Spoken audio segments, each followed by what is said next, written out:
दोस्तों, मैं यहाँ से गुजर रहा था, देखा ब्लॉक में थोड़ी भीड़ लगी थी, और भीड़ के पास जब मैं पहुँचा तो यहाँ पता चला कि भ्रष्टाचार चरम सीमा पे है। इस सरकार में भ्रष्टाचार इस चरम सीमा पे है कि सूत्रों से, लोगों से जो मुझे जानकारी ये मिल रही है कि भटगवा गांव में एक कोटे का चयन होना था, और ये ब्लॉक में कोई कर्मचारी, ये लोग यहाँ धरना प्रदर्शन की भी तैयारी में आए थे। नेक्स्ट बता रहे हैं कि धरना प्रदर्शन करेंगे भी, इसके बावजूद यहाँ पे कोई कर्मचारी मौजूद नहीं है। ये लोग एप्लीकेशन देने के लिए आए हैं। बाकी इन्हीं लोगों से जान लेते हैं क्या भ्रष्टाचार हुआ। जी, आप क्या नाम है सर आपका? सुरनता सिंह, इस्माइलपुर का रहने वाला हूँ। आज मेरे गाँव में सरकारी राशन कार्ड कोटे की आवंटन की जो है खुली बैठक थी।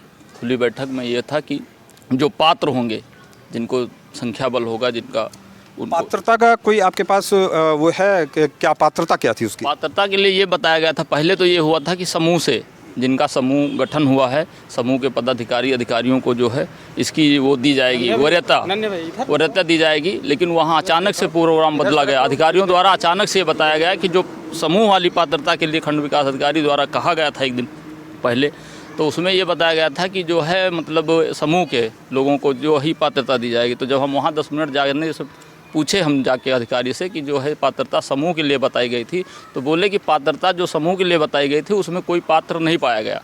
हमने कहा उसका कोई लिखा पढ़ी में आपके पास किसी ने कोई आवेदन? तो बोले अब खुली बैठक होनी है, खुली बैठक से अब जो है ये जनरल कोई भी अपना आवेदन कर सकता है, किसी को भी। जो ये बताइए वहाँ पे अधिकारी कौन कौन मौजूद थे? अधिकारी वहाँ एडीओ पंचायत मौजूद थे, और जो है आपके सेक्रेटरी साहब हमारे यहाँ जो सर श्रीवास्तव जी हैं वो मौजूद थे। हर्ष श्रीवास्तव जी जो पंचायत सचिव हैं वो मौजूद थे।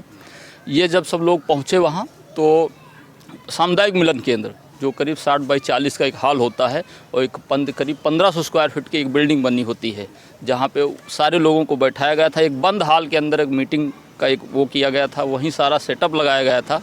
वहीं पर किन लोगों को वहाँ जो हॉल में बैठा था, किन लोगों को बिठाया गया? क्योंकि जो गांव से जो भी लोग जो चयन के लिए आ रहे थे कि आज हमारे कोटे का प्रस्ताव होना है, आज हम अपने कोटे का सही जो निर्देशन है, सही जो मानक हैं, उसके आधार पे हमारी जो सुनेगा, हमारी जो बात मानेगा, उसका हम आज चयन करेंगे। ठीक है, तो ऐसे में गांव के सारे लोग उसी हॉल के अंदर, चूँकि अधिकारी वहीं बैठे थे, तो जो भी कोई आता था वो अधिकारी को ही सुनने आता था, तो वहीं आके बैठ जाता था। उसके बाद 1:30 बजे जो है अधिकारियों द्वारा कहा गया कि अब आप लोग जो है कोई भी आवेदन कर सकता है। तो 3 प्रत्याशियों ने अपना आवेदन किया। उसमें आवेदन के बाद 1:30 बजे ये हुआ कि जो है अब अपनी लोग लाइन लगाएं। लाइन लगा के जो है जिसका संख्या बल होगा उसको जो है कोटाधारक माना जाएगा, उसकी हम लोग जो है घोषणा करेंगे। जिन 3 लोगों ने आवेदन किया उनके नाम जानते हैं आप? जी, उसमें जो है सुरेंद्र कुमार, नीता सिंह और जो है केशोराम, इन 3 लोगों ने आवेदन किया। चूँकि बिल्डिंग के अंदर जगह कम थी तो केशोराम का जो संख्या बल था उसे बाहर बैठा दिया गया। बाकी 2 लोगों का जो संख्या बल था वो उसी हॉल और बाउंड्री के अंदर था, वो जो है उसी हॉल बाउंड्री का था। आवेदन लेने के बाद ये हुआ कि इस तीनों लोग अपना संख्या बल अपनी लाइन बनाए बाहर निकल के। केशोराम के जो लोग थे वो साहब बाहर बैठे थे, उन्होंने अपनी लाइन बनाई, अपना वो किया। तीसरा प्रत्याशी जो था वो सुरेंद्र कुमार, उसने जब अपने लोगों से कहा कि अब मीटिंग ख़त्म हो गई है, सारे लोगों ने अधिकारियों की बात सुन ली है, अब आप सब लोग चलिए लाइन बाहर लगाइए साहब, जैसा कि कह रहे हैं। फिर वहाँ जो है बाहर किसी को निकलने ही नहीं दिया गया। वर्तमान ग्राम प्रधान का जो प्रभाव था, उसके प्रभाव में आके जो है अधिकारियों के ऊपर भी उसका असर हुआ और किसी को बाहर नहीं निकलने दिया गया। गेट बंद कर दिया गया। सिर्फ वो जो दूसरा प्रत्याशी सुरेंद्र कुमार था उसको बाहर कर दिया गया बस।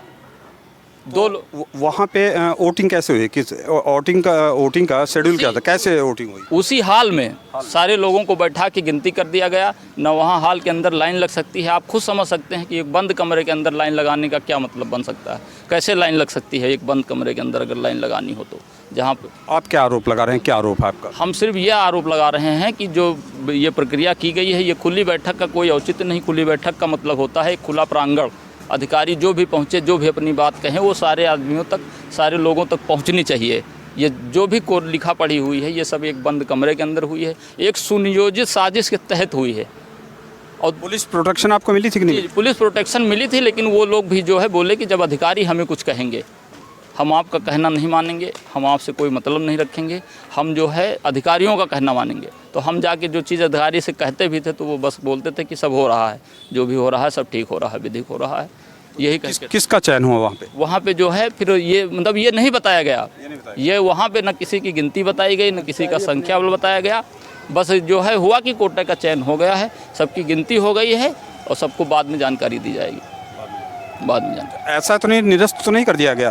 अब ये नहीं हम कुछ इसके जानकारी नहीं हुई? कोई जानकारी नहीं। वहाँ जो भी उपस्थित अधिकारीगण थे उनके द्वारा हमें या किसी को भी ये जानकारी नहीं दी गई कि किसके कितने, जो प्रत्याशी है उसको कितना मत मिले हैं, उसके साथ कितना क्या संख्या बल रहा है। बस हम इसमें यही जानना चाहते हैं, यही मांग कर रहे हैं कि क्या खुली बैठक का जो औचित्य होता है एक बंद कमरे में होता है? अगर होता है तो अधिकारी उस चीज़ की जानकारी दें। अच्छा, इसके लिए आप लोग क्या करेंगे आगे? मान लीजिए आपको न्याय नहीं मिलता है तो आगे क्या कार्रवाई के लिए क्या कदम उठा रहे हैं? और दूसरी चीज़, जो तीसरा प्रत्याशी था उसका संख्या बल क्या था, उसकी गिनती क्या थी? अगर हम चुनाव लड़ते हैं, कहीं हम चुनाव प्रक्रिया में आते हैं तो हम अपना एक वोट एक मतदान तो करते हैं। ऐसा तो नहीं है कि हमने, अगर हम अपना आवेदन वापस लिए होते, हम अपना आवेदन वापस लिए होते या निरस्त हुआ होता तो हमारा संख्या बल चलो शून्य माना जाता, मैं उसके लिए कोई दिक्कत नहीं। लेकिन तीसरे व्यक्ति का, जो तीसरा प्रत्याशी था, उसका संख्या बल कहाँ गया जब दो ही